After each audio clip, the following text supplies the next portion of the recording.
All right. Hello, everybody. I hope you can hear me. I think I'm live. And forgive me, this is my first time going live on YouTube via my Zoom and using all of this. So, hello, everybody. I hope you heard me okay. Please drop me a chat and let me know if you are.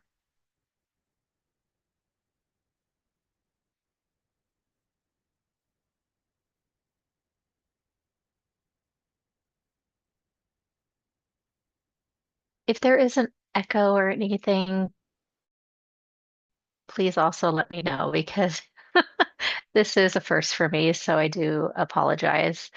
There may be technical difficulties afoot. So um, I wanted to go ahead and jump on this live stream as kind of a run. I do have a live stream that I'm planning for later this week on Friday.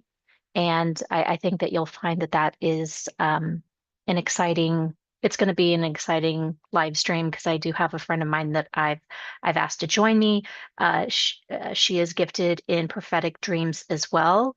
So it's it's certainly going to be interesting because I received some confirmation through a dream that she actually had the same night as me. I had mine earlier in the morning, I mean, later in the morning than hers, but I do want her to kind of speak to her dream and share that and how it kind of correlates with everything that's, I think, going to be going on in the prophetic community. And I had a chance last night to chat with her about the dream that I had and regarding taxation and not having to pay taxes on crypto and possibly in the future not even having income tax, which would be such a huge blessing, I think, to everybody, not just the body of Christ. So um, I guess I'll just kind of go into it. It looks like people can actually hear me, and I may be freezing a little bit, but hopefully my internet connection is stable and it's not too bad or annoying.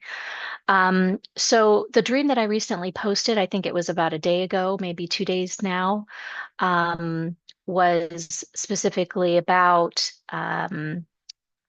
Trump eliminating taxes on income tax, but before he does that, it would be eliminating tax on gains from profit from cryptocurrency. So I'll try to drop in the comments section of this live later on to that video to help you be able to find it. But essentially, since that since I had that dream, I actually did some more research on this. So I guess this is a topic that Trump has actually talked about in some of his um, uh, campaign interviews and things like that. And I actually saw a whole bunch of news posting and mainstream media talking about him proposing no taxes on crypto gains. But I can't seem to find the actual interview directly where he speaks to this or is talking to it. So I don't know if that is a legitimate thing that Trump has proposed already. That would be pretty neat if he actually already has, and I just didn't know about it. But if you guys have that information or know what interview he's actually spoken about these things, please do comment to this live and share that because I'd love to um, I'd love to confirm that for myself, to be honest. But anyways, in the dream, I'm preparing for a meeting's about to start, right? It's a virtual meeting, it's a work meeting, it's something I'm very familiar with. But I do believe that the meeting itself represents the wealth transfer. Um, or at least certain events that are going to start off the wealth transfer. And in my personal opinion, I think that it is Shiba Inu hitting around the dollar range. I know that there have been many people that have had prophetic dreams about Shiba Inu going first. And there have been many confirmations that I found of Shiba Inu hitting around a dollar, possibly even as high as a $2 mark in its first run up, um, which would be amazing. In the dream, after I say a couple of different things regarding, Trump abolishing income tax, but first he's going to eliminate taxation on crypto gains. I end up walking out of the meeting room into my bedroom to change. And when I'm in my bedroom, I'm standing in front of a mirror, I'm looking at myself, and I take off my shirt to change my shirt. I do believe that that act is actually a representation of the first run up of Shiba. So when I take off my shirt, I'm taking it off and I'm putting it somewhere to the side of me. I don't really see that part, but what I do see is that I have another shirt on underneath, but the shirt is inside out. So I think it's a twofold meaning with that. I think that the second shirt is actually the second run of Shiba Inu. And I think it being inside out is representing that there is actually going to be a drop from the first run, possibly back down to very low price points, maybe even as low as where it first started before the run up to $1. But I do still think it's going to be low within like maybe three zeros, maybe back to four zeros and a number. But it's what it's going to do is allow the crypto community to profit from the $1 mark, sell off, buy back in at a low rate, and then place more orders in their exchanges to sell it again at a for the second wave. And I have, and I'll talk about this on Friday because Heather, who I've invited to join me for that live session, and hopefully she's able to make it. She'll speak to the dreams she specifically had that also confirms all of this. And she's seen in her dream the $13 mark for the second wave. And I know there have been several other people who have prophetic gifting of seeing um, dreams and dreams on crypto. They have seen around that $13 mark. So I think that that is a confirmation that it could potentially get that high. Certainly, you need to, I would pray on this, and uh, that's between you and God as far as what you feel led to placing your orders at or around. So I see some people have hopped on now.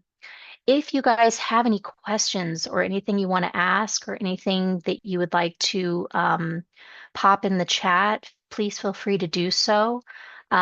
This is my first live on YouTube, so I'm happy to answer any questions while I'm on here. Um, I do see a couple of comments here. One is, when do you think Trump will abolish capital gains tax and income tax? So, me personally, this is a topic, taxation is a big topic that I've been praying about probably for at least the last 2 years, but really heavily this year, 2024, because I felt like we were going to have and see some profits in 2024, right? I initially thought that the run up with Shiba was going to happen earlier in the year, but that didn't happen. Um, but now I'm thinking maybe we could see Shiba Inu hit $1 before the end of the year, which means whatever um, profits that we were to make off this would essentially be taxable in the year 2025 when April comes around, you have to pay your taxes. So I've been praying on this. Um, quite heavily, asking God for strategies. How can I minimize my taxes?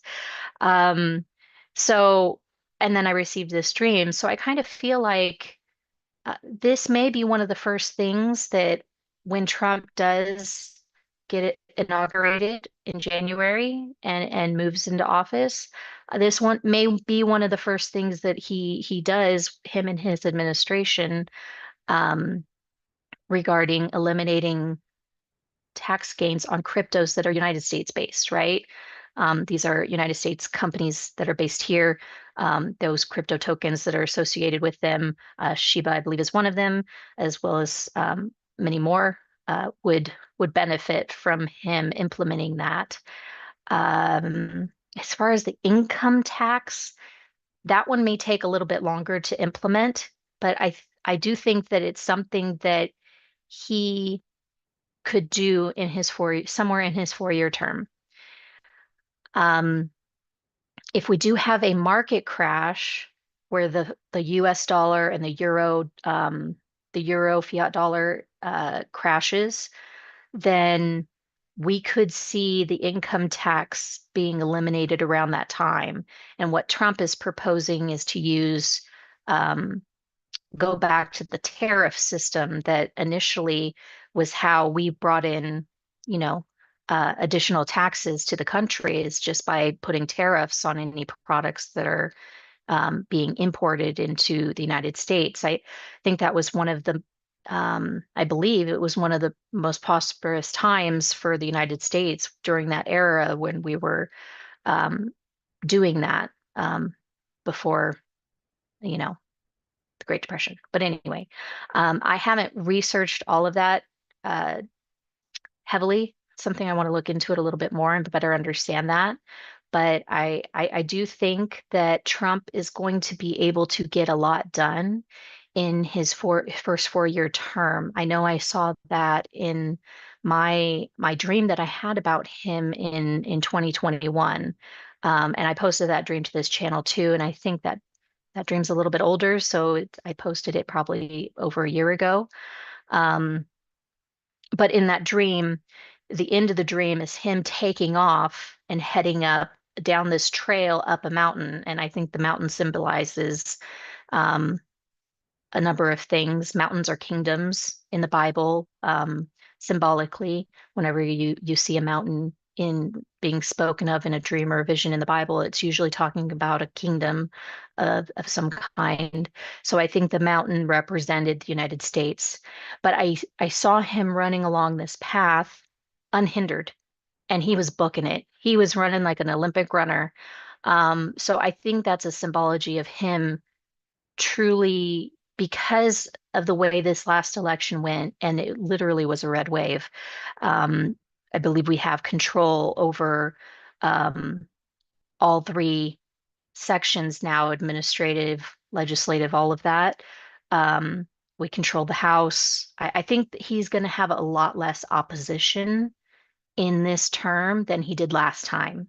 So it's going to help him be able to really push through a lot of the things that he maybe wanted to do in his last term, but he just couldn't.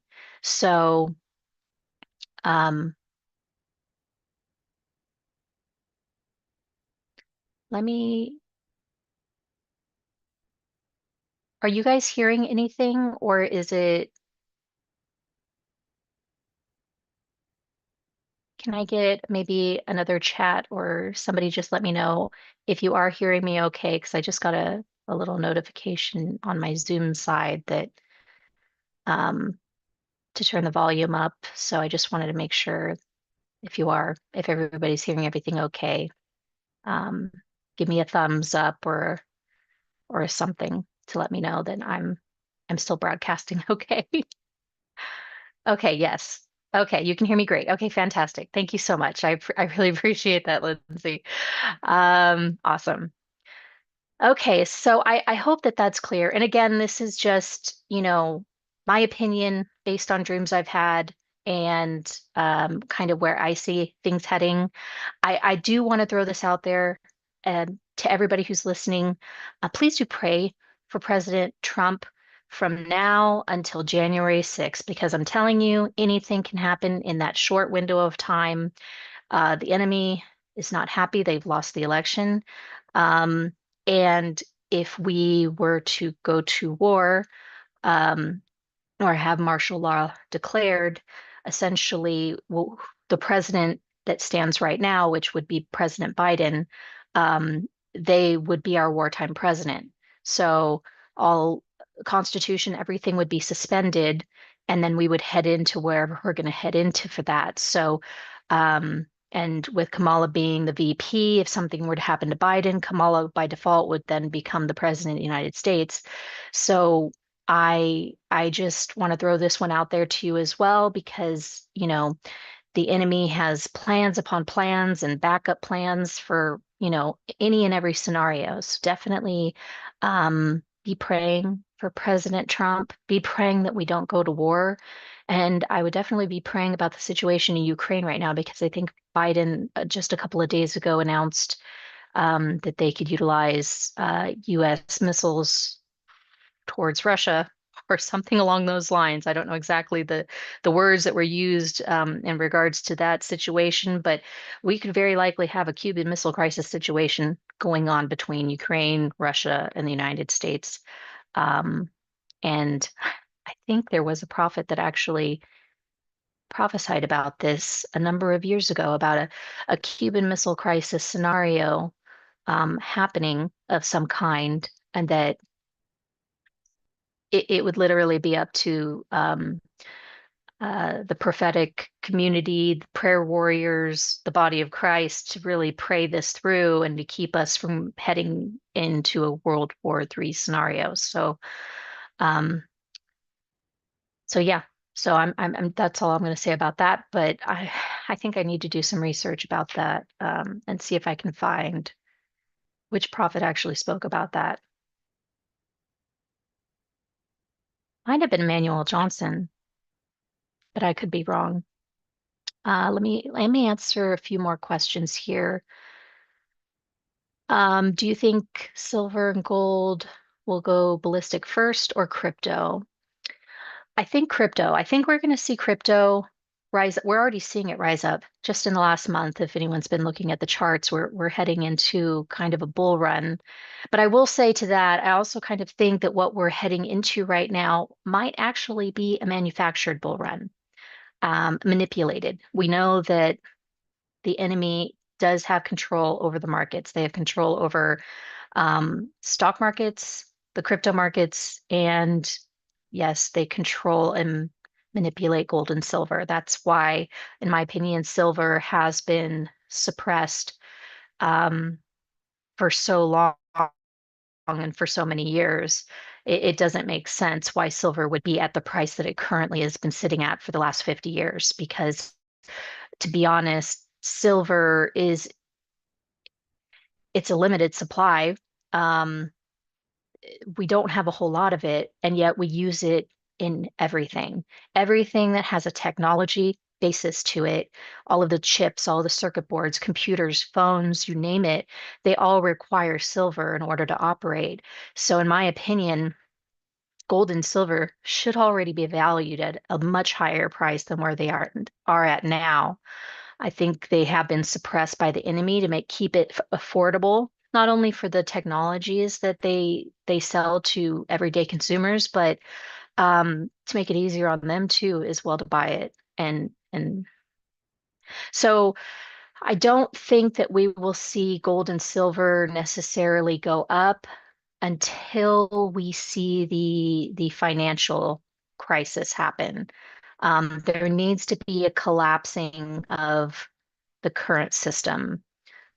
And there needs to be control taken from the hands of the enemy and put into um, the hands of the good guys. I mean, really, there needs to be transparency there in what's been happening. And I think when the financial crash does happen, um, that's when I think the dollar, possibly the euro as well, but I definitely think the US dollar um, will be um, restructured in a way to where it's going to be backed by gold again. They took it off the gold standard in the 70s for a number of reasons, but I think that when we do go back to a new system, well, when we switch over to the new system, we will have a dollar for a short time that can still be traded and used by consumers, but it will be backed by gold. Um, and that'll happen before they eventually go, I think after 2030, it's going to be full digital. I don't know that we'll be using paper money anymore. That may be obsolete at that point. I don't know, but there will be a transition time that will occur, however that looks. So that's just my opinion. Um, I do think that we could see silver and gold, and we will see silver and gold hit really high numbers within the next 4 years. It just all comes down to timing and when um, the dollar crashes, essentially, when the fiat dollars, because it's not just the United States dollar that's fiat, meaning it's not backed by anything of substance. Um, Let me see. There's another question. Do you have any thoughts on when the first run of Shiba could be? So I did answer this a little earlier in the live. You may have missed that, but I do think the first run up of Shiba could happen as early as by the end of this month, maybe even December. I think that in the dream that I had, I'm waiting for a meeting. That meeting was literally about to start. It was minutes, if not seconds, away from starting. Um, and then when I walked into the other room to change my shirt, I think that was a representation of the first run of Shiba. So I think we are very, very close to seeing Shiba Inu do its run. And I will remind people right now that because I think of kind of what's happening right now in the crypto markets is market manipulation to an extent. Um, this run up with Shiba could also be a market manipulation. It could be a glitch of some kind. It could be a cyber attack. It could be something um, orchestrated. Like it's not going to make sense in the natural, right? I know a lot of people have commented on what it would take to literally get Shiba to go to $1, and it's like moving mountains, right? Right now. It doesn't seem possible. So that's why I kind of feel like when Shiba does do its move, it's going to be a manufactured spike, and it's not going to make sense. But God is going to use it for His purposes. So um, have your sell limit orders ready. Like you need to have your cryptocurrency, your Shiba Inu on an exchange or on multiple exchanges and have your sell limit orders set for the dollar points that you want to sell off your crypto at. And that could be under $1, it could be a little bit above $1. Um, I don't think that, just my personal opinion, I don't think that we're going to see Shiba uh, go above $2 in the first run. So, and I would say for those people that are um, maybe new to this wealth transfer, I think that there are specific people that have anointings on them who have been prepared up to this point. And I mentioned some of those in a previous video, the Joseph anointing and the Caleb anointing.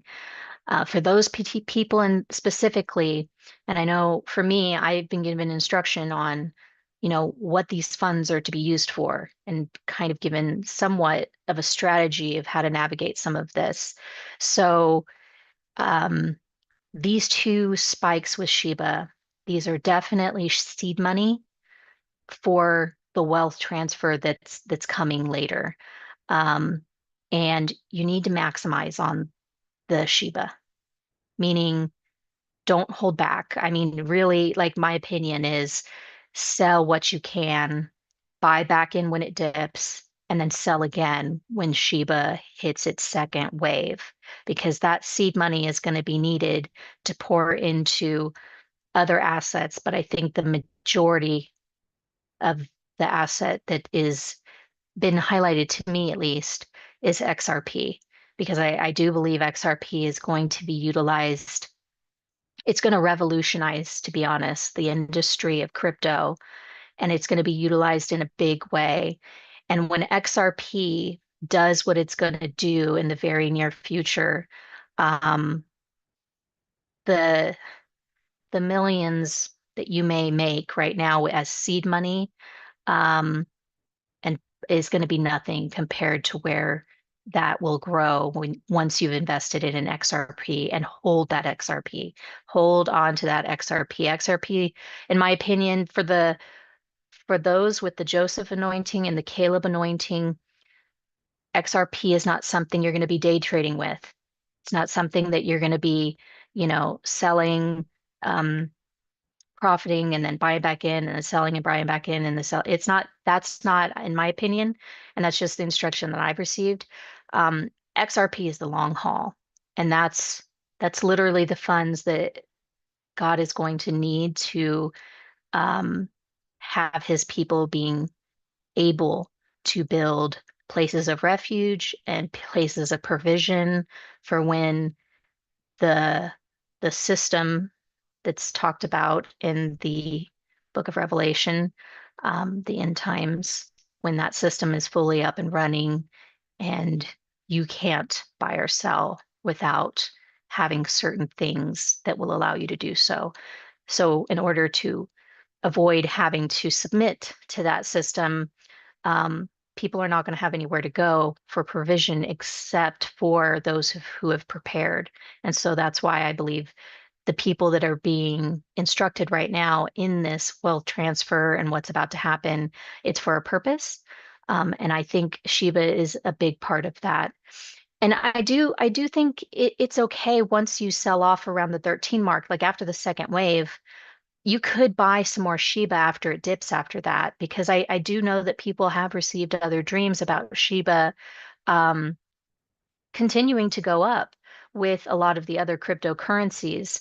But I don't think that a majority of your holdings is going to remain in Shiba. I think the better bet, and for those people that are being called to uh, to really help in what God needs to have built, like the Goshens and stuff like that. Um, they're the ones that are going to be investing in XRP and a couple of other coins that have been um, highlighted that they're not going to fall away, because once I think after 2030, when the regulations really start to hit and come in, there's going to be a lot of cryptocurrencies that disappear, right? They're not going to meet the criteria of the ISO 20022. They're not going to meet the criteria to be accepted into the system and used as currency and be able to buy and sell with. So you'll see a lot of cryptos that'll just disappear and they'll go away. But there are some that will stay. They'll be here to stay, and they'll certainly rise during this time. But in my opinion, XRP is a coin that has made well, at least the people from Ripple, they've made I think it's like over 200 countries around the world that are either adopting the XRP ledger or working with it in some way, or doing something to be able to utilize XRP within their country. So that right there speaks volumes, if anything else.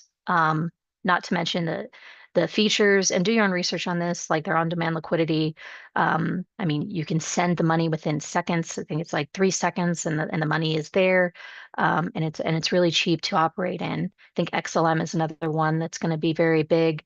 Me personally, I kind of see um, XRP is going to be the token that's utilized for nations to send money back and forth between each other, where XLM may be used as more daily transactional items.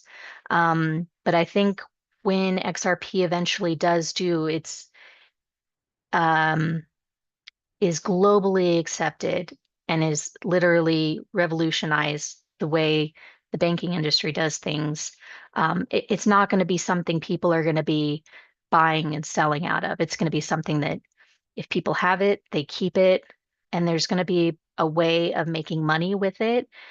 Not necessarily with staking. I think there's going to be something else that comes out. Sharon from Now Daily Bread, she talks about this.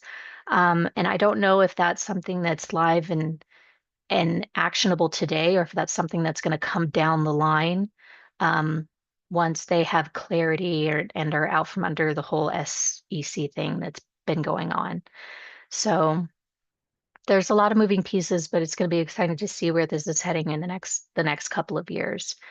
Um, Let me answer some more questions here. Uh,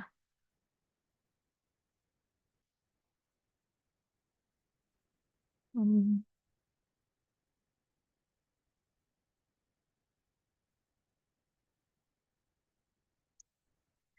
So it's interesting, the comment here, why would we get a wealth transfer, then a collapse of the US dollar, then we would all be broke?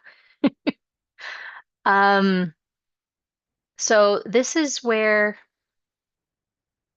you're going to need to be strategic in the way that you set up and manage your assets. So, and I think diversification is important here as well, right? Um, the dollar crash is inevitable. This I've done a video on this, I think over a year ago, maybe 2 years ago now, about the amount of dollars that are going to be coming back into the United States, um, just because of what happened between Saudi Arabia and Russia. I mean, the US dollar is no longer backed by petro oil. Um, Saudi Arabia has already made deals with Russia for protection. Um, and they, once the US dollar is no longer considered, um, what's the word? Once banks are not required to hold US dollars in order to buy or to trade in oil, the US dollar is going to collapse. I think that's going to be the triggering point, because there have been talks now for multiple years about buying oil in something other than the US dollar. China has been talking about using their yuan. Russia has been talking about using the ruble. I mean, this is big, and it's not just something that was talked about this year. It's been going on for years. So this has been a leading climactic event that's about to take place.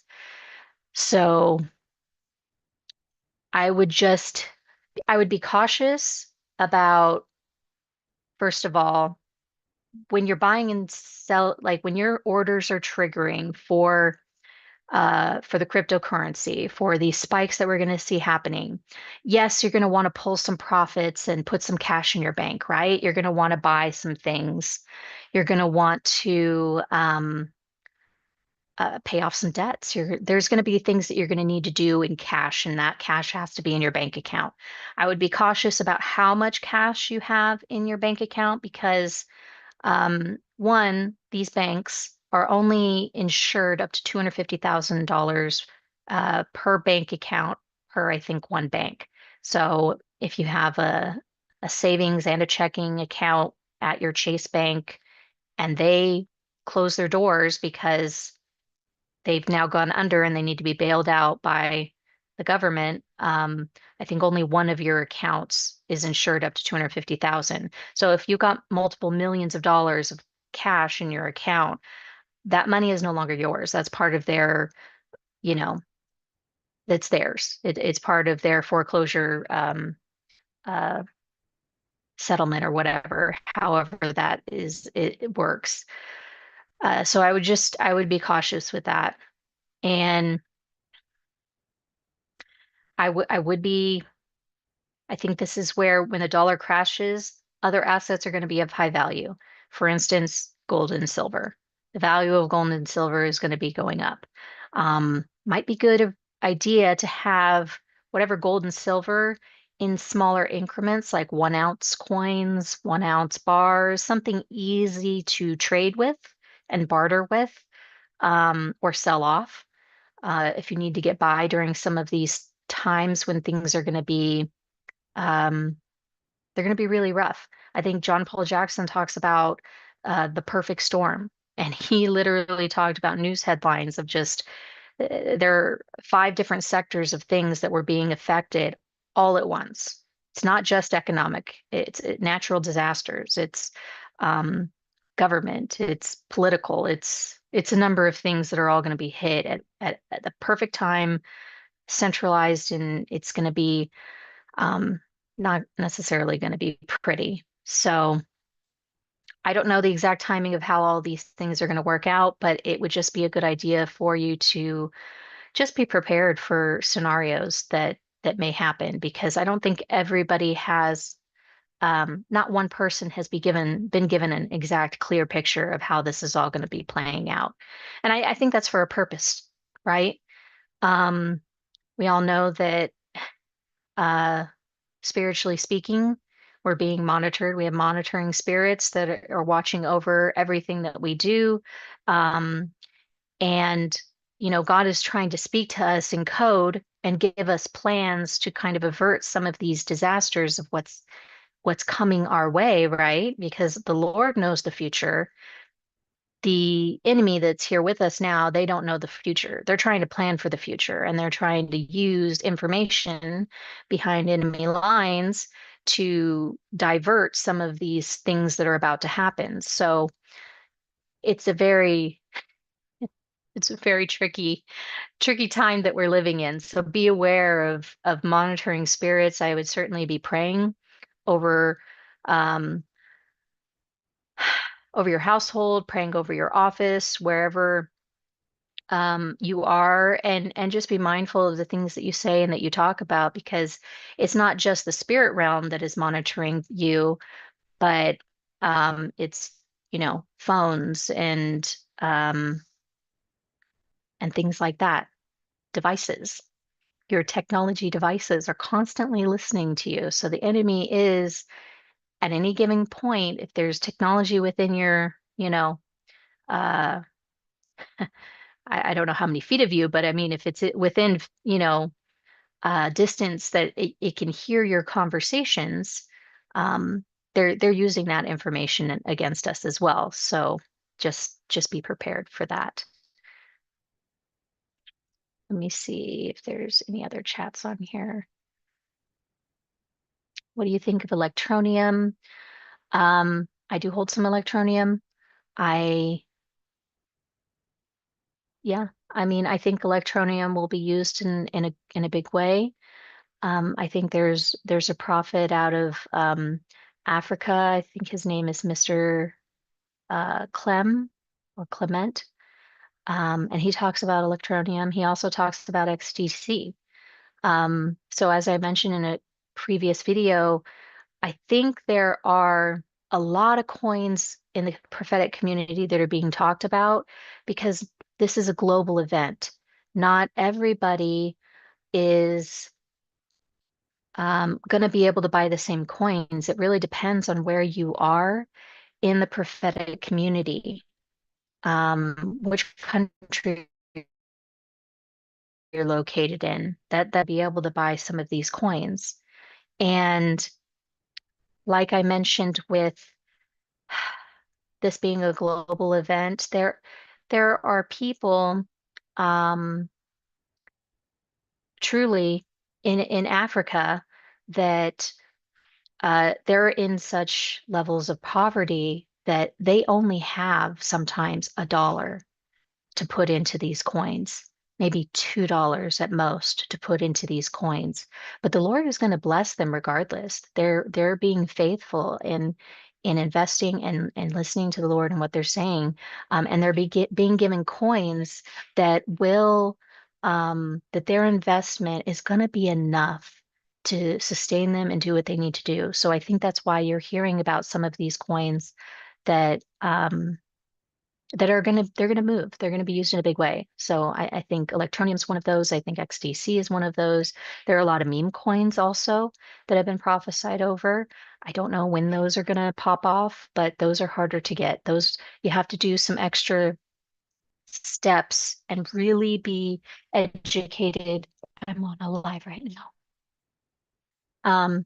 You really, sorry, my daughter just popped in. Um, Anyways, yeah, so you gotta educate yourself on how to purchase those and do it properly because you can lose money doing it. I've done that in my learning of how to properly swap things out and transfer the coins. I've lost some money, so it's not fun, but there are ways to go about doing that. If you're interested, you got to put in the research. Um, what else did I want to speak about? And not only that, there are certain states within the United States where regulation wise, you can't even buy certain cryptos. So, so it can be hard, right? People have to go about a roundabout way. We've even had friends have to send other friends money in order to buy the crypto for them and then send them the crypto with those funds. So sometimes you got to be a little tricky about it. Um, I just had another thought too. Um, I'll think of I'll speak to this I think more on Friday And hopefully that live does go through and I can speak to this because it pertains to a dream that she had several dreams and so they kind of all link together. Um, yeah, so we'll speak to that on Friday. Um, Let me see. Are there any other questions here that I wanted to ask? This one, do you think all currencies will be revalued at the same time? Um, I think there's a basket of certain foreign currencies that will revalue around the same time, shortly before the US and euro dollar crashes. I say that just because I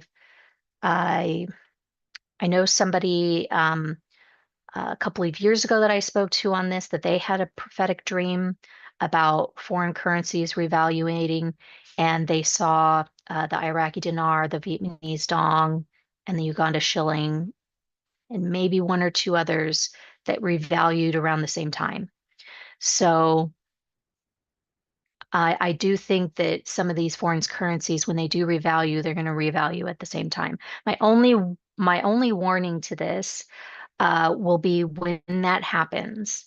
It's going to make millionaires in that scenario, but I would warn not to keep your cash in the banks. I would transfer that cash, and put it into other assets that will ride out the US dollar collapse. I would put it in crypto or precious metals. I don't know if you're going to have enough time to buy property or land because escrow can take, well, if you're going to buy it in cash, maybe 15 days.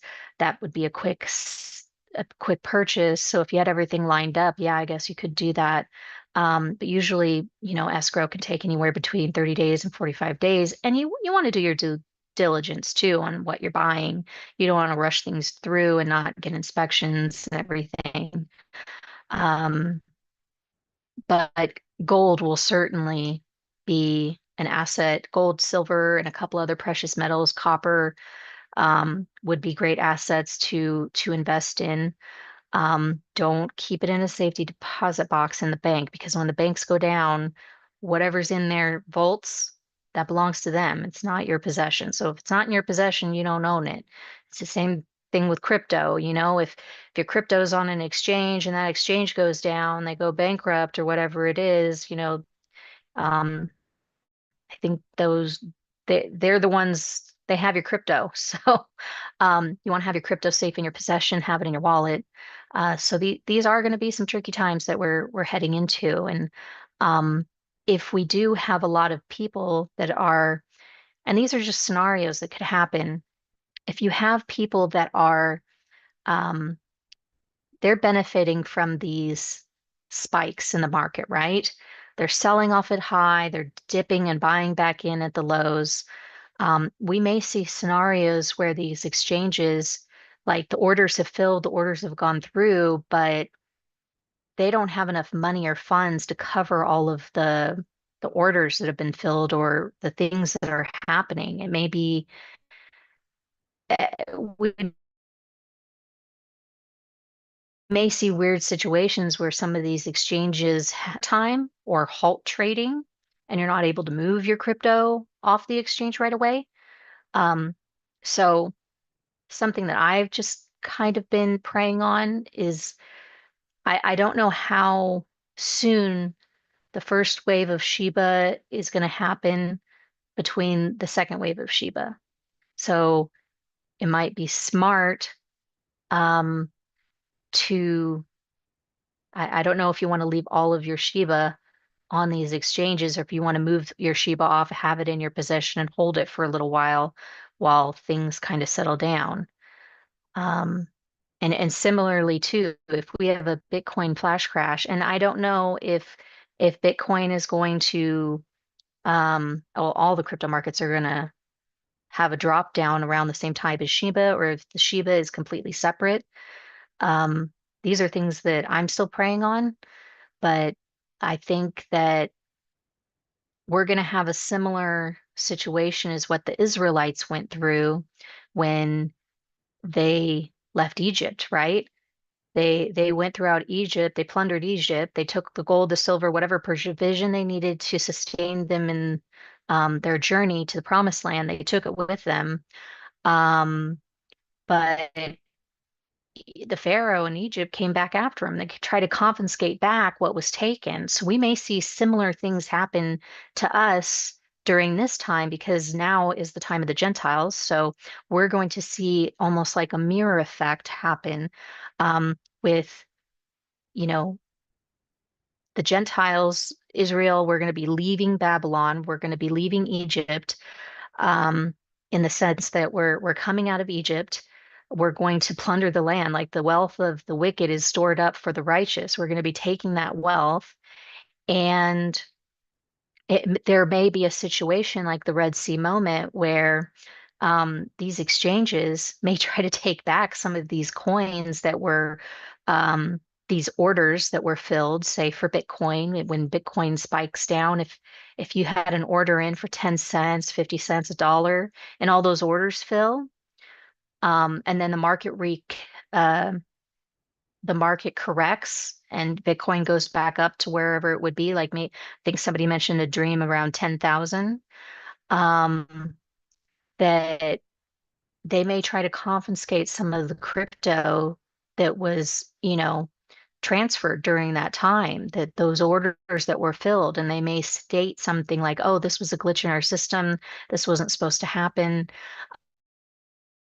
So for anyone who that may be a scenario for them where their Bitcoin gets confiscated. So my suggestion would be if your orders do fill for the Bitcoin or whichever coins you have at low markers, move it off the exchange, put it in your wallet, keep it in your safekeeping, um, because we don't know where we're headed and what we're moving into. But I do think right now up until Trump is inaugurated, we're going to see manipulations in the market where the enemy, they're trying to monopolize with whatever power and time they have left to be able to control these markets.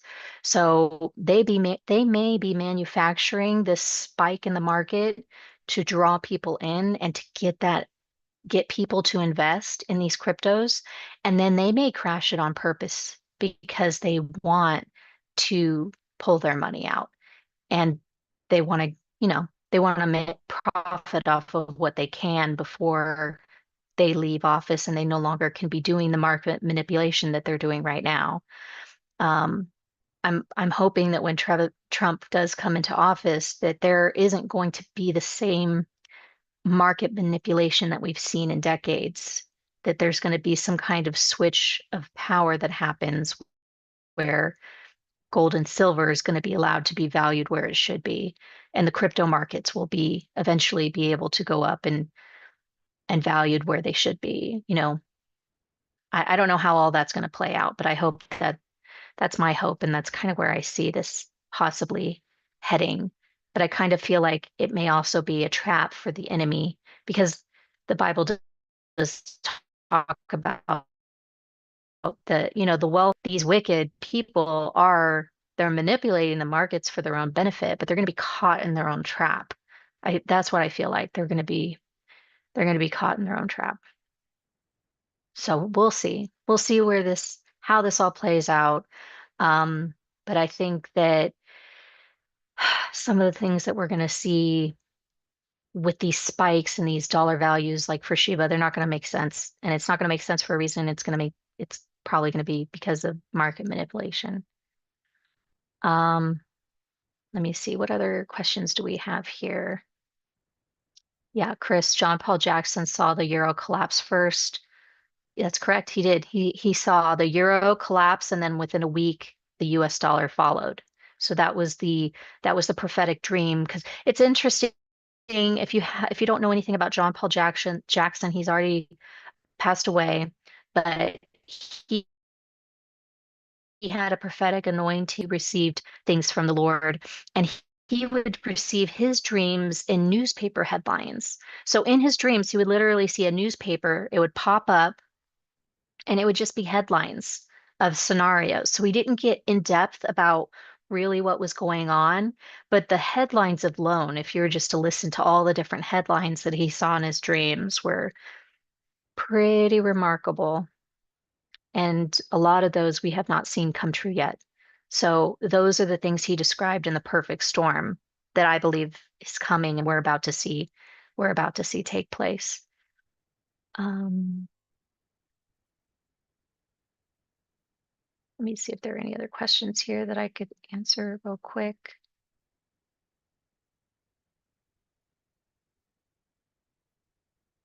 And someone asked here if you could share your lowest um, sell order price.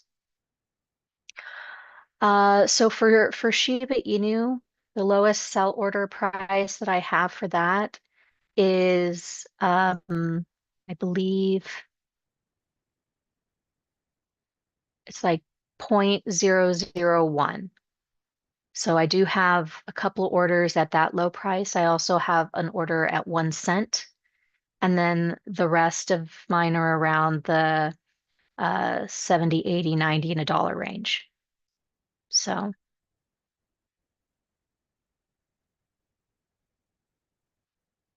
um,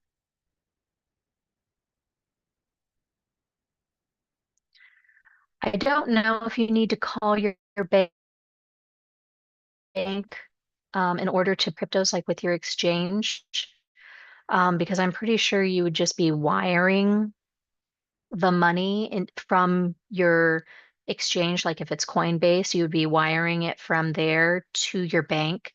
So I don't think there should be any problems with you receiving funds of that size. But if you're concerned about it, feel free to give them a call. I mean, I think there's somebody you could talk to um, regarding, yeah, receiving funds. I know I sold my house recently in July of this year, and I didn't have any problem with receiving those funds. Those were directly wire transferred into my account. So, um, yeah, I don't think it should be a problem. You may have um, issues on the back end needing to wire transfer funds from your bank to like the exchange. And I think with certain banks, you can only wire transfer so much online. If you're going to do wire transfers over $25,000, you need to go into the branch itself to be able to wire transfer those funds. But um, yeah, certainly worth looking into and um, asking them about it if you're concerned at all. Are you invested in dinar? If so, how do you plan to exchange after the RV? Um, I think this is, yes, I am invested in the dinar. That was one of the first things, crypto and foreign currency was one of the first things that I was researching back in 2020. So I did have been investing in that. I'm thinking, to be honest, I'm pretty sure you're going to be able to, at least with the dinar, be able to go down to your actual bank that you're banking with and exchange the dinar with your bank. I mean, there are some uh, exchanges that you can go to. Depending on where you live, you're going to have to look it up. But I usually have to go to an actual currency exchange in order to even buy dinar.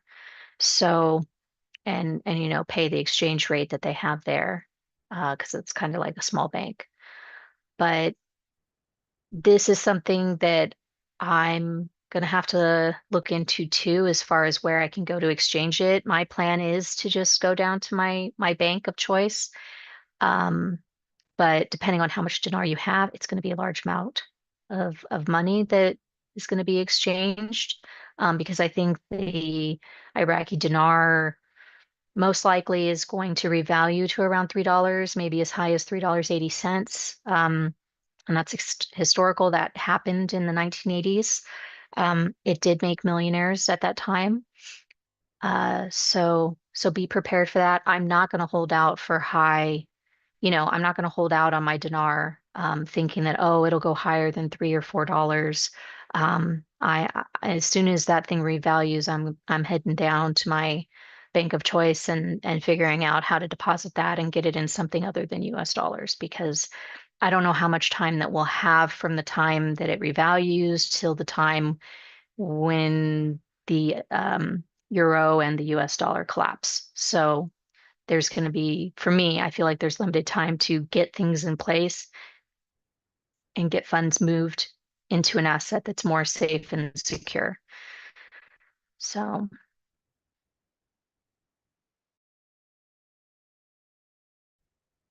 let me see any other questions.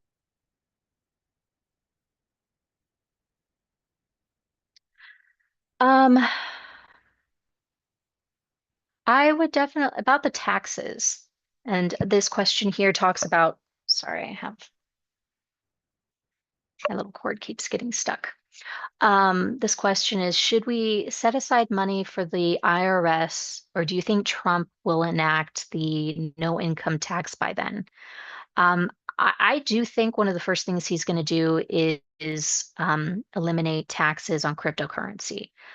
I'm not currently going to plan on holding funds off to the side to pay taxes. I will wait until about March or April next year to see how those things plan out. And I do think that you can file extensions. Well, I think you can file extensions to pay your taxes later. So, my ex-husband with his business, we've had to do this before. So, um, you can delay in paying your taxes, and you just have to file the right paperwork with the IRS.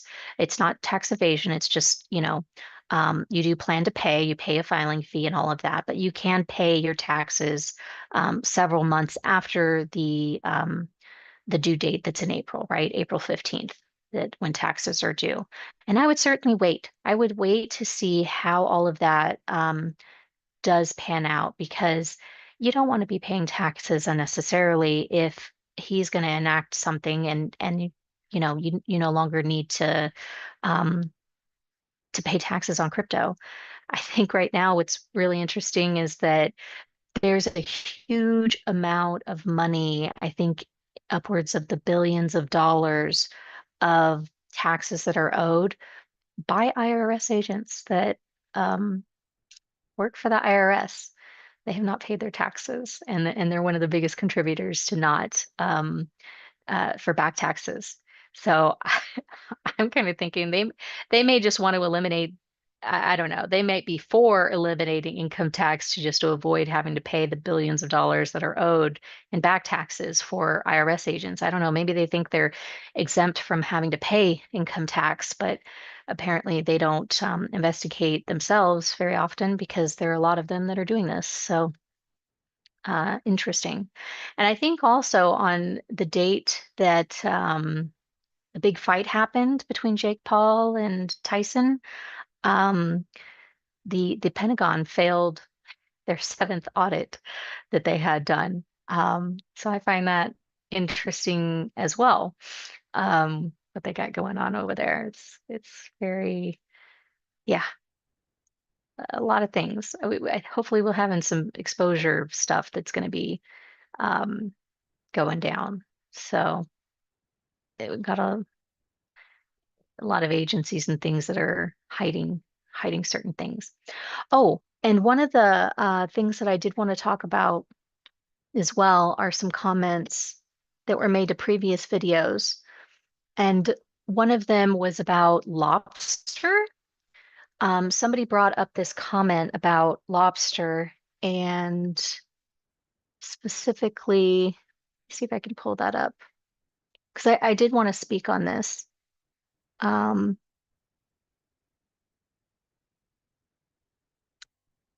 I can't find the exact comment, but it was about them investing in Shiba Inu through the lobster exchange. And they couldn't move the coins off the exchange because it wasn't a real coin. Like they invested in a fake scam coin. And yeah, I don't know if they've lost their money or what the deal is with that, but I will say that when I was early on in the learning about the wealth transfer and learning about all these different things, I did end up rabbit holing down some of the content that I think is geared towards more new age stuff. At the time, I didn't know it was new age. I didn't really know what new age was, and but it's marketed towards the Christian community, right? So they seem to kind of talk like they believe in God and that they're spiritual and that this is all for the common good, but um and that they hear from God. But no, it's all new age stuff. I do think that the lobster exchange is a scam exchange. When I researched it, I believe the company, the developers or the owners of Lobster is based out of Russia. So enough said there. And the assets that are on this exchange are not real assets. I mean, honestly, they have things on there that are supposed to represent Starbucks and represent like for every company that's out there publicly traded on the stock exchange, they've got assets in this lobster exchange that you can bid on or buy into. And supposedly, it's under the guise of, when Nasara Jasara happens, these assets are going to be redirected to those people that have bought shares into this lobster account or something. I don't know.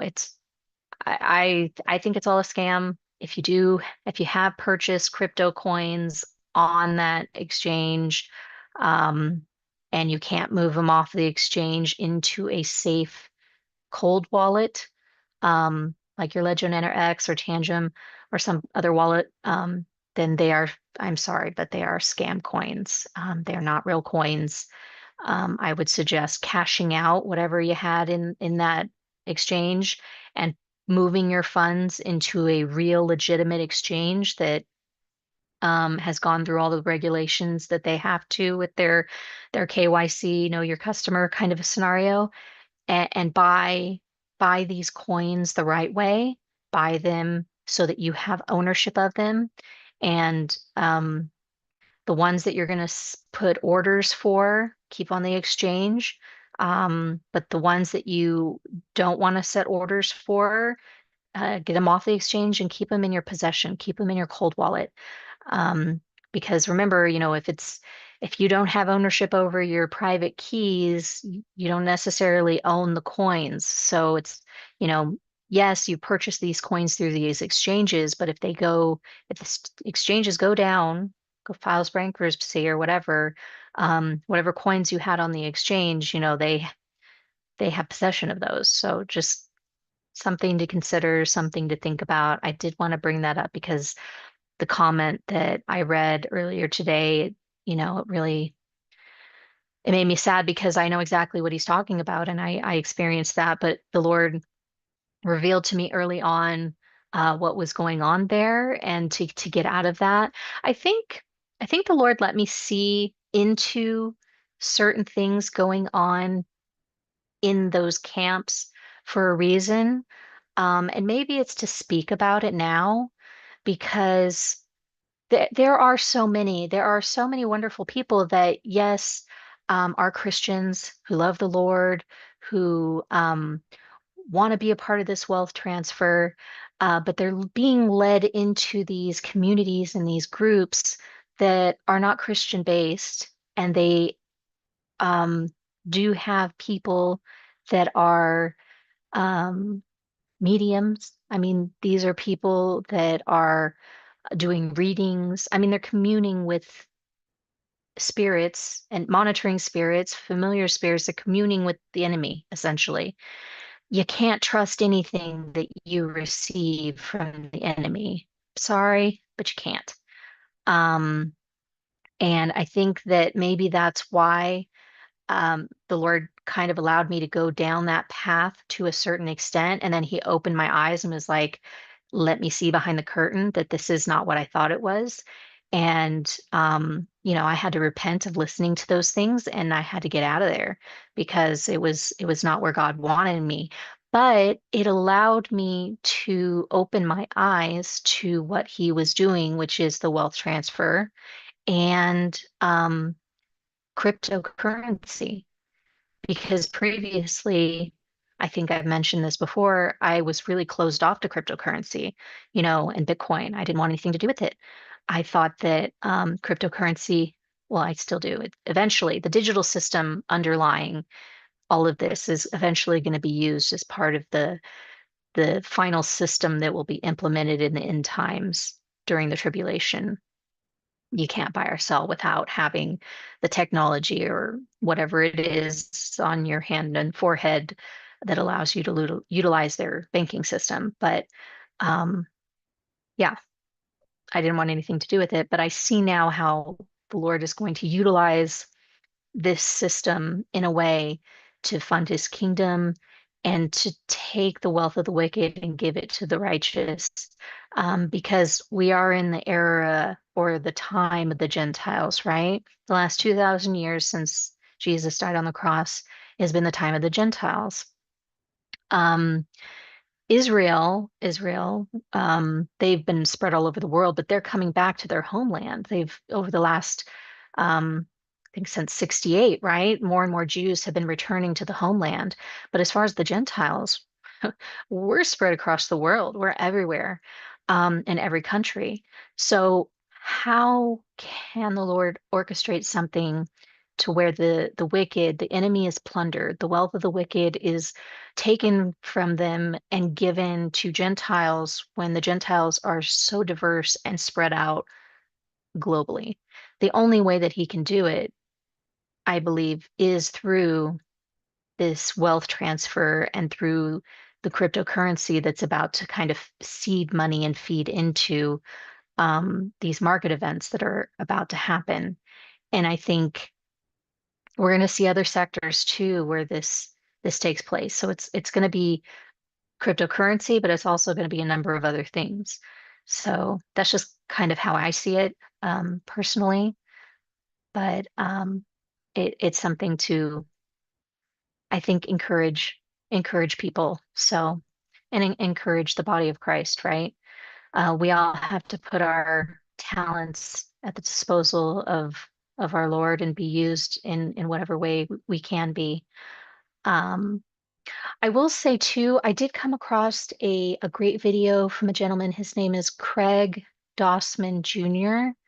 And I think once this live ends, I may go back and in the description, I'll just add in a link to his video because everything he talked about in that video was honestly just confirmation of stuff that I've already felt like the Lord's been speaking to me the last couple of years. So I think this might be great for you guys as well to listen.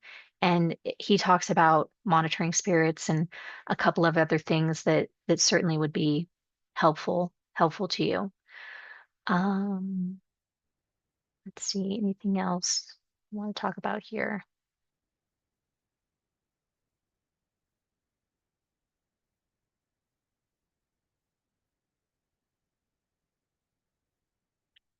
I think that's probably it. Yeah, somebody mentioned something about Lunk. I do think that Terra Luna Classic, Lunk, LUNCC, is probably going to go up shortly after Shiba Inu.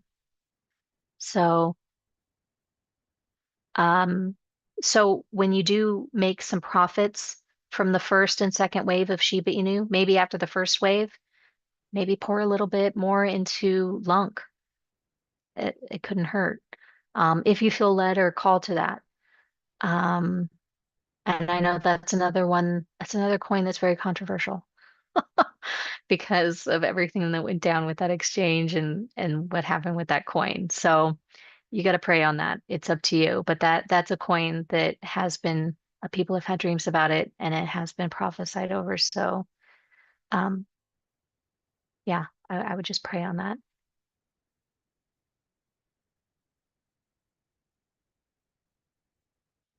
Okay.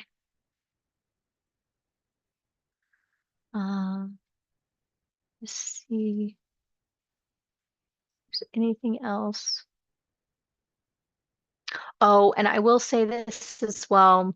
I had somebody comment on a video, um, and I don't know if this is somebody who genuinely is just very new to crypto and doesn't know any better, or if this may be a bot or some other person that was maybe trying to scam people somehow. I don't know. But they posted their seed phrase to their wallet in the comment section. So I will say this just as a reminder. I did make a comment in the video, and hopefully people um, will see that, or he'll see that comment because I did delete it. As soon as I saw that it was there, I deleted his comment. Don't ever share your seed phrase for your crypto wallet, or your yeah, whether your crypto wallet is a hot wallet or a cold wallet or whatever it is. Don't share your seed phrase, your security phrase that literally gives access to your funds. So you need to do your research if you're going to be investing in cryptocurrency, if you're going to have these level of funds, you need to know what you're doing and you need to know the very basics, right? And you need to protect yourself. Right now, I think we're going into a testing period. So you're being tested right now with the little, honestly, the little. And that little is whatever you've been able to afford to set aside continuously on a regular basis, save and put into these places to prepare for what's about to happen. Um, if he can trust you with the little, he knows that he can trust you with the bigger portions. If he can't trust you with the little, how is he going to trust you with the much? And I mean, your little may be a few hundred of dollars every couple of months. Maybe you're a little bit more wealthy and you're able to set aside, $1,000 every couple of months. Whatever it may be, your portion right now is considerably little compared to the amount of wealth that's coming. So if he can't trust you with setting aside $5 a month, $5 a week, or $100 a month, or $100 a week, how is he going to trust you to manage millions of dollars? Think about that. It is a very, very serious thing. You need to be preparing yourself right now in your mindset to be able to receive those funds and properly safeguard it, manage it, and be able to utilize it. Um, that's not something that happens overnight. The Lord has been literally changing my mindset, and it's taken 4 years to do it. It was not an easy process. It took a lot of research and a lot of things to work through. But um, it one of the things that I think hindered the Israelites when they left Egypt and were heading to the Promised Land was their mindset. And it talks about that in the Bible. They longed for Egypt. They wanted to go back to Egypt. Their mindset was still in Egypt. They were still living as slaves. Their mindset was as a slave, and they didn't want to endure what was required of them to gain their freedom and enter into the promised land. They wanted to go back into the old ways because it was comfortable and easy. Um, So we may see over the next couple of years after this wealth transfer takes place, what's going to happen is a separation, the wheat from the tares. It's going to happen. It's described in the Bible. It's going to happen. But I think that time of sifting and separation, we're going to see those people that have truly put in the work, that are dedicated to the Lord, who are loyal, like Caleb. They're loyal and they're not going to turn their backs. They've seen what God's done for them. And yeah, it took the Israelites 40 years, 40 years in the wilderness. Like the Lord literally had to wait for an entire generation of people to grow up in the wilderness where they knew nothing of Egypt. All they knew was the wilderness. All they knew was the Lord provided manna for them every single day. All they knew was what that mindset. They didn't grow up in the mindset of Egypt. It took 40 years for the Lord to prepare his people so that they could go and take the land, so that they could have the confidence when they entered the land and they saw the giants. They saw them there, but they weren't afraid because they knew the Lord was with them. And if the Lord be with them, who could be against them, right? That was literally their mindset. That is where we are right now. We're literally leaving Egypt. We're taking the wealth with us. But I think that we may almost have a parallel situation where it may take, we may have a waiting period. And I don't know if that waiting period is going to be as long as 40 years. It could be considerably shorter because Jesus can come back at any moment. I don't know if there's any other prophecy left to be fulfilled in order for Jesus's return to happen. Um, so, but I also, in a twofold, think that there is a wealth transfer that's happening. There needs to be time to prepare after the wealth transfer, correct? So why would the Lord transfer all of this wealth to his children, to the church, to the body, um, and then not allow us time to actually do something with it? Because we're going to have to be building places of refuge and places of provision for when the beast system is fully up and running. I don't know if anyone's ever built a city before, but that's the level in which we're going to need to be able to build.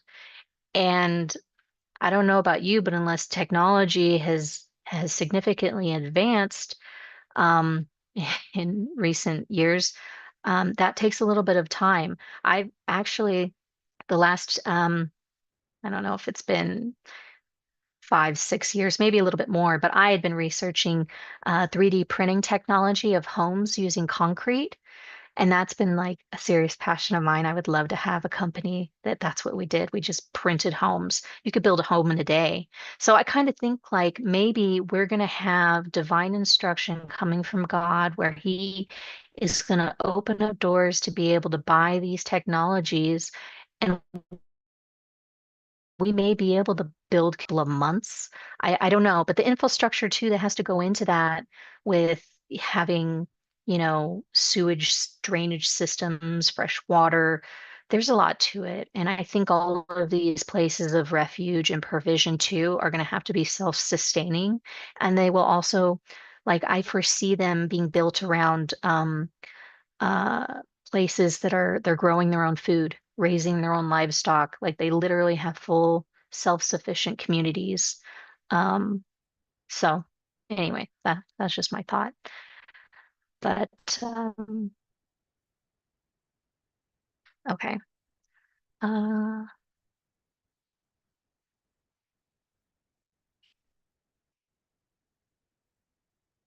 ah, okay, yeah. So thank you, Galactic. He said, just like the parable of the talents, the servants had time before the master came back, right? Yes, and that's true. Um, and that's the other thing too. That's an interesting parable because he talks about the talents. So the talents, that's the money, right? The master gave money to each of his servants, um, and the servants were supposed to, um, take care of his home and his money while he was away, right? And it talks about the different servants. I forget. There was one that multiplied, I forget how many fold, but um, it was like 3 times as much. The other one, I think he multiplied his talent, made two, or I can't quite remember what the numbers were. I certainly have to look into that and pull that up. But there was one servant who didn't do anything, and he was afraid of losing his one talent. And so instead, he just buried it, right? He just put it in the ground and safeguarded it. It's like, well, when my master comes back, his money will be there. It'll be safe. But the parable to this, I think, the underlying meaning to this is that we're to be working in the meantime while the master's gone. When he comes back, he wants to see multiplication happening in his kingdom, in his finances, in his body. If you're sitting on your talent and you're not doing anything with it, you're just burying it in the ground. What good is that? What good is that to the person? What good is that to you? And that's the other thing. During this time, you need to learn how money works, right? You need to learn how money can work for you instead of you working for money. That's also part of a mindset shift that needs to happen. Um, and you're not to be operating in fear. Thank you for that comment. That's a great comment. If you are operating from a place of fear, I will say this, there is an underlying um, that is an indication that there is something underlying in your heart that has not fully been surrendered to the Lord. And this is something that I had to do um, in 2020. Let me make a note because I want to come back to that.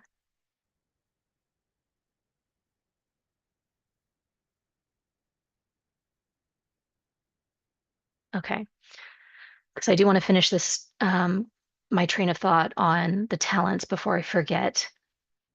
So the parable of the talents, um, he wants you to multiply. He wants you to be successful. Um, he wants to be able to utilize you. And if you're not doing anything or you're being lazy or you're operating in fear, he cannot properly bless you. He cannot properly utilize you. Um, and I think in that parable, when he did come back and he saw what his servants were doing, he took the talent from the servant that did nothing with it and gave it to the servant that did the most. So that tells you too a little bit about the character. Um, the other thing he talks a lot about sowing and reaping, right? Planting and harvesting. Um, if every month you're working for money, you're bringing your money home, you're paying your bills, and at the end of the month, there is no money left, right? You have no money left in order to save or invest or anything like that. Essentially, what you've done is you have no seed left to plant for the next season. You're now having to work starting from scratch all over again to get more seed. But at the end of the day, in kind of like a plant harvest farming scenario, whatever seed that you're given, you're literally grounding up that seed to make your bread, your daily bread, and then you're eating, consuming that bread for your survival, and that's it. You're completely 100% dependent on your ability to work in order to get new seed in order to feed you and your family every single day. Um, you have to start looking, really deep diving and looking into your finances and looking into your financial situation and figuring out how you can pay yourself first. You know, it does talk about, 10%, that's your tithe that should go to the Lord, right? Because all of this, everything on earth belongs to the Lord, but 10% of it is to tithe back to to the Lord, to his kingdom. But there should also be 10% where you pay yourself first. And what I mean by that is you need to be setting 10% of what you're making aside into a good and fruitful investment, not gambling, but putting it into a good investment that the Lord has led you to put it in. And we've talked about several of those assets already on multiple calls, including this live. So the Lord cannot, it's like a math equation. He cannot multiply zero. You multiply anything by the number zero, what does it equal? Zero. It's simple math. You cannot multiply the number zero. If you literally have nothing, he cannot multiply zero. But if you have something and you've set that something aside and you've dedicated that uh, whatever that is, you put it in a good investment, the Lord can multiply that. And I've talked about this too, about the story of the widower who literally she had her last bit of meal. She was going to eat her last meal and then she was going to go die because she had nothing. She had no money. She had nothing at all. And I don't know if it was a prophet or if it was Jesus that went to her and said, um, uh, "Make me that bread or give me that loaf." And she's like, "This is all I have." And um, but then he asked of her to bring him what she has, and she all she had was a little bit of oil at home. That was literally the last bit that she had, and it was like I think it was like anointing oil or something at home. And he told her to go get that little bit of oil and as many vessels as she could bring or carry. So I think she may have borrowed vessels from neighbors. I'm not sure, or she just brought empty vessels, and he was able to multiply that oil, and it saved her. She was able to sell the oil, and it was a blessing to her. But this is exactly um, this is exactly what the Lord can do. He has to be able to have something to multiply. So please consider that as well, because that's part of your. Ah, thank you. It was Elijah? Okay, yeah, it was Elijah the prophet. It wasn't Jesus. So, um, but anyways, you need to start shifting into that mindset and operating in that level of finance and thinking about these things because we don't want to be like the Israelites in the wilderness where we're reverting back to Egypt, right? Or that we can't be used or blessed by the Lord, or that we're having to linger in the wilderness longer than is necessary. Um, but I think there is going to be a period of time where um, we may be preparing for things before the tribulation kicks off, before if it's the rapture that's coming. I don't know exactly how the timing of all that's going to play out. There's a lot of different theologies on when the rapture will be, when it will happen, and um, uh, in the timeline of Revelation. So um, but we're not to necessarily be worrying about that. We're just to be ready. I mean, like the virgins, right? And the 10 virgins too that were, preparing for the wedding feast. It's kind of a similar situation as well as preparing for this wedding transfer. It's, do you have your oil ready? Are you ready? Or are you going to need to go back and get more oil? And then you're not going to be ready and not going to be led into the wedding feast. It's going to be, I think, a very similar, identical situation where there are going to be people that didn't have their orders set. They didn't have the crypto on the exchange. They didn't have the orders set, and they're not going to have their orders filled. They're going to miss out on the first, maybe even the second wave of things that are going to kick off what's about to happen with the wealth transfer. And then now I'll revert back to what I mentioned about surrendering to the Lord, not operating in a place of fear regarding finances. So this was something I didn't realize um, that I was not fully surrendered to the Lord in the area of my finances. And I mean, um, I was still operating in a place of fear. I was fearful about my finances, about money, about things um, not because at that time in 2020, I was married at the time. My husband at the time, he ran a business. Um, and we were a majority of our income came in from my husband's business. So I would say, it was like his was a two-thirds scenario and I was a one-third as far as what we were bringing in as far as finances, right? So a big portion of our monthly finances was coming from him. And then when 2020 hit, the lockdowns hit, everyone's literally locked down and we can't work. I'm telling you, within a week, the funds stopped. his business stopped. He was not getting calls. He was not getting appointments for jobs to go out because he is a land surveyor. So he would survey properties. And all of that stopped. And after about a week of literally no money coming in the door, yeah, I was getting a little panicked because the bills don't stop. Your mortgage still needs to be paid. Your all of your other finances need to be paid. And we were not in a place where we had to fall back on as far as a couple of months income. I mean, we probably had enough to get by for a month. That was it. And so this was a real testing period for me because, yes, I'm a believer. I believe the Lord will provide, but this was like a real world scenario that I was freaking out about. And I had to go into some serious intercession and prayer.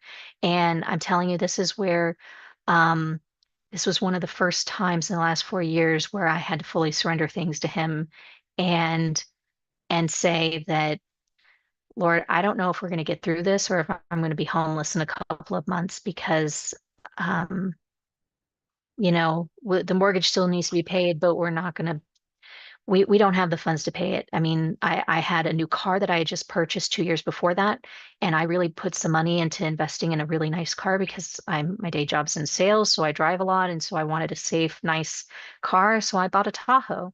I bought it brand new and I bought it fully loaded, and it is still that car. It's like, Lord, I just worked so hard for this car. I don't want to lose this car. I had been paying extra into that car because I was wanting to pay it down early because the monthly payment on it was really expensive and the insurance was expensive.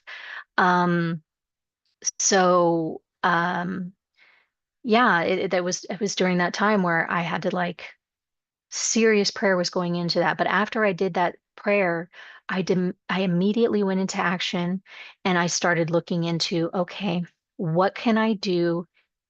What can I do physically? What can I do right now to minimize as many bills as I possibly can? And what did I do? I refinanced my car because I had been paying so much into the car.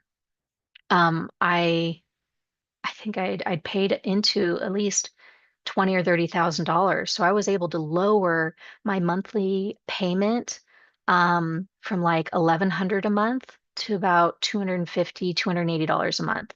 So it was a huge drop. That was great. I don't know why I didn't do that sooner. And then I refinanced the house. And not only did I refinance the house, but I also locked in a really low interest rate. At that time, I think I locked in, it was like about a 2.25% interest on the house. Um, my ex-husband is a veteran, so through the VA loan, we were able to get some really low interest rates on that. So it reduced our mortgage. Things I consolidated some credit cards into another credit card that had 0% interest for like a year or something. So I was able to move things around and do things from a financial point of view that really helped me in the immediate 2 to 3 weeks that I needed to get by. And then once that all happened, we started getting calls again slowly for jobs and for work. It didn't come in a lot right away, but it was enough to get us by. And what was interesting too is I had just started a new job in January of 2020. So it was a brand new job, brand new company, working in sales. And right around the April timeframe was my very first quarter that I could bonus and make sales off of, right? And all of a sudden, I start receiving my first sales bonus. That was another godsend that saved me, is that I that bonus was just enough to get me through and kind of offset the funds that we were losing from the business. And so little by little, needless to say, we didn't lose our house. I didn't have to lose my car. We all of our bills, our credit cards, all of that stuff was paid 2020. Not only that did we make it through 2020, but it was the most money that I have ever made in my career. was the year of 2020. I made an outstanding year of sales for myself, in my job and my career. And me and my husband's income for the first time in our marriage, I think I actually made on our taxes, I made more than him that year, which was interesting. But it was what got us through. And that was an amazing blessing. But the moment that I surrendered and gave that to the Lord, something came over me, and there was just this indescribable peace that entered my heart. And it's described in the Bible, talks about the peace of the Lord or something along those lines. But it really is, it's an undescribable peace that you should have. And I've had that peace throughout the last 4 years. Everything that's happened, no matter how crazy it's been, and I've still had a lot of bumps in my road, since then, I've still felt peace about it. It's been hard going through those trials, but I've felt peace about it, which has been amazing. And um, these are things that as believers, we need to pray out for ourselves, and God will show up and he will do things in the most extraordinary ways that you wouldn't think is possible, but it can't be coincidence, and it's too unique and special, um, to be anything but God. And I'll say another example about this too, about fully surrendering to Lord and the power of prayer. The true power of prayer for someone that believes in God is unremarkable, is remarkable. Um, so as I mentioned, I started a new job in January of 2020. Um, and then I made an outstanding year of bonuses, of sales bonuses. At the end of the year, when it came time for the new year, 2021, every year when you're in sales, they always reevaluate the sales plan, and they usually restructure it a little bit and make things different. I guess I made a little bit too much money so on the sales side, and they wanted to restructure it in a way so that I wasn't as profitable, I would say, in the territory that I was working within. So they did something that I also think was a God moment, because um, they shrunk my territory that I was able to sell into to be about 11% of the size. So imagine you have a pie, right?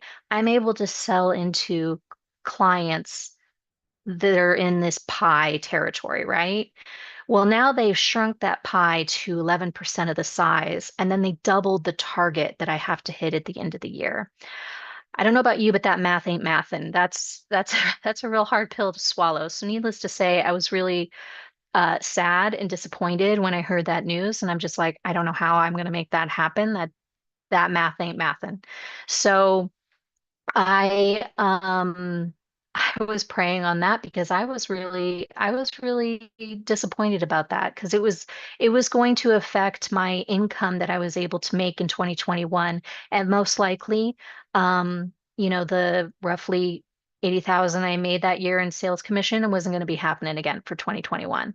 So again, that's where, I'm already thinking, "Ugh, finances are going to be tight. We got to look at what we're going to do here." And I started praying about that. And I'm not kidding you. It was a literal, like, I was crying to the Lord. It's like, Lord, I don't know what to do. I also was very fearful at that time about losing the job altogether, because I knew that they were doing for the sales team, um, required mandatory vaccinations for anyone that had to visit face to face with people. And I knew if they were going to come to me about that, I would have declined, because I wasn't going to take that. It was just a personal choice that I chose to make. Um, it was just something the Lord was telling me I not to do that. So I was a little bit fearful about losing the job altogether and what was going to happen there. Um, but around that time, he opened something up into a different area of the company, and I was able to that different division, um, making less, no longer making commission, but making a little bit more my base salary. Didn't exactly equal out. I was still taking a huge pay cut. But I no longer fell under that requirement, and I would no longer have to be taking the poo-poo, um, to keep my job. So I was very thankful about that. That really that was a godsend, in my opinion. But not only that, within a week of that scenario happening and me praying on it and asking the Lord, what am I going to do about the finances? How is this going to work? We're going to have to take a pay cut from this. Um, I'm not kidding you. And I have the picture. I could probably have to search it. It's on my computer somewhere. But my husband at the time, he came home with a lottery ticket. Um, he won a scratcher lottery for a really good amount. And after taxes, it was the exact amount that I lost out in commissions for the year that I had made the previous year. So that was the answer to prayer. And I truly believe that. And um, absolutely amazing how God will work in very mysterious ways. I don't gamble. I don't buy scratchers. I don't like to waste my money in that way. But my ex-husband, he loved scratchers. He liked to buy them. It was fun for him. And I believe the Lord used that and answered my prayer because of that. So, um, yeah. So, anyways, all I wanted to say real quick is that that is just just showing you the power of what God can do with even just a little bit, with even just a $5 scratcher. He can multiply things in a big way. And I think with these cryptos, he is going to multiply these cryptos, and it's going to be a God thing, and it's going to happen in um, the time that it needs to happen, but we have power in our prayer to call that forth and declare victory over these cryptos that we're invested in. I would be praying over your crypto, be praying over your wallets, and be praying every night asking for instruction of exactly what to do and how to do it, and for the Lord to give you peace too about your personal investment strategies. Because the last thing you want to do is to be panicking when things are going crazy and you're trying to rush and pull things down off exchanges or move crypto. You don't want to lose crypto. You don't want to make mistakes. You don't want to lose money. So just be preparing yourself mentally and spiritually and certainly in your mindset. Be preparing your mindset.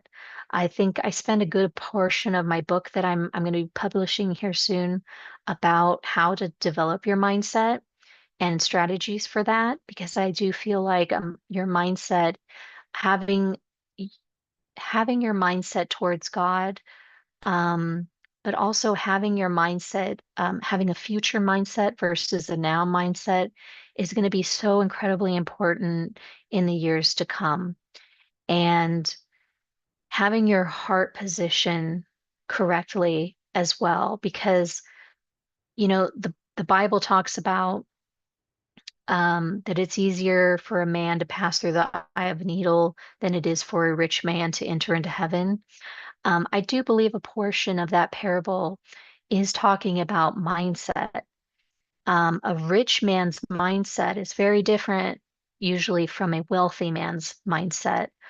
Um, rich people, and we see it every day, right? Rich people that are celebrities, these are musicians, these are athletes, these are politicians, um, people in fashion, they have a love for money. They have a love for the lifestyle that money gives for them. They have a love for things, really, right? They influence, they love the life that they have. It's not necessarily their heart position isn't right. Um and so I think it's important in the days to come that we're really evaluating ourselves and spending time in a secret place with the Lord, sitting at his feet and just listening to him and from him, and letting him reveal what are some areas in our heart where we're maybe lacking? Because if you do have um, any place in your heart where you're not totally right, the enemy will exploit that.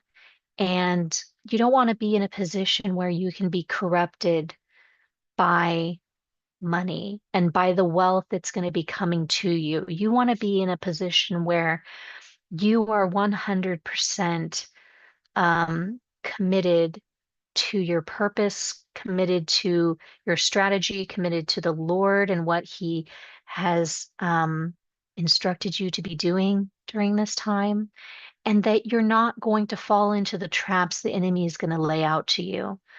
And because they are going to try to tempt the church. I mean, that's what they do, right? Um, and you don't want to be tempted into wrong relationships. You don't want to be tempted into falling into sin or falling into partying and just doing things you shouldn't be doing. It's way too easy. It's way, way too easy to be corrupted by that stuff. And then you are at risk of losing everything that you've built. And that would be time that it's not a time that you should be worrying about being greedy, because I know that there are some people right now that are probably thinking like, oh, well, I don't need these millions. That's greedy for me to want, that level of wealth. That is a mindset. I'm sorry, but it is. The Lord is instructing those people that can see the bigger picture right now, because these millions that some of these people are thinking of, that's just seed money. The amount of wealth that's going to be required to do the things the Lord is going to need is upwards of the hundreds of billions. So he needs to have people that have their heart posture right, that have their mindsets right, that can be trusted to manage that level of wealth and not be corrupted, not be led astray, not be distracted by the things of this world, because you are on a secret mission, and you need to be able to work and operate in the enemy camp. You need to be literally Bravo, Bravo one, and you're leading a SEAL team of 6 people. You got Bravo one, Bravo two, three, four, five, six, and you guys are going to be going dark. You're going to be going dark, you're going to be going down, you're going to be getting to work. You got to be able to communicate. You got to be able to know that, okay, he's got my six, this one's got, my right, this one's got my left, and we're headed forward. We know what we're doing. We got our mission straight, and we're going. I mean, that's the level of we're going to be, where we're going to be and what we're going to be operating in. And um there isn't going to be time for much else, I think. I mean, yes, the Lord is going to want you to have a period of rest. And yes, he's going to want you to, um, your life is going to be easier to an extent. Yes, right? You're probably going to be able, some of you buy your first homes, and they'll be nice homes. You're going to be able to, some of you buy your first really nice car. These are going to be nice, good quality cars. But it's not for you to be going out and buying Lamborghinis and buying, $50 million mansions, one on every coast, around the world. That's not what this level of wealth, I think, is what I'm trying to say, is what I think he's intending it for. He wants you to be blessed. He wants you to an extent to um, treat yourself a little bit, but he also needs you to understand your purpose in all of this. All right, so I think I talked long enough here. I've answered all the questions that were posted in the chat. And thank you so much, everybody, for those that did jump on, and for your questions and your, um, I would say, just your interaction. For my first live, this was fun, and I enjoyed it. And thank you so much. I think this was a successful one, so I'm hoping that Fridays, when if that call does go on and I do that live, that will be a fun live to interaction to have. So please do join me there and come ready with some of your questions. Heather, I've mentioned her in previous videos. She does business consulting, but she also has a gifting in prophetic dreams. She received dreams, and a lot of times her dreams are for people that she knows, friends, um, things like that. But then a lot of times this is her dreams are how God talks to her about crypto and about world events and what's going on. So she has a lot more crypto dreams than I do. I've only had one crypto dream, well, two now, one XRP dream, and then this dream about no taxes, which I believe was a setup to the wealth transfers. So we're going to talk about a couple of her dreams and how I think they correlate with what's about to happen.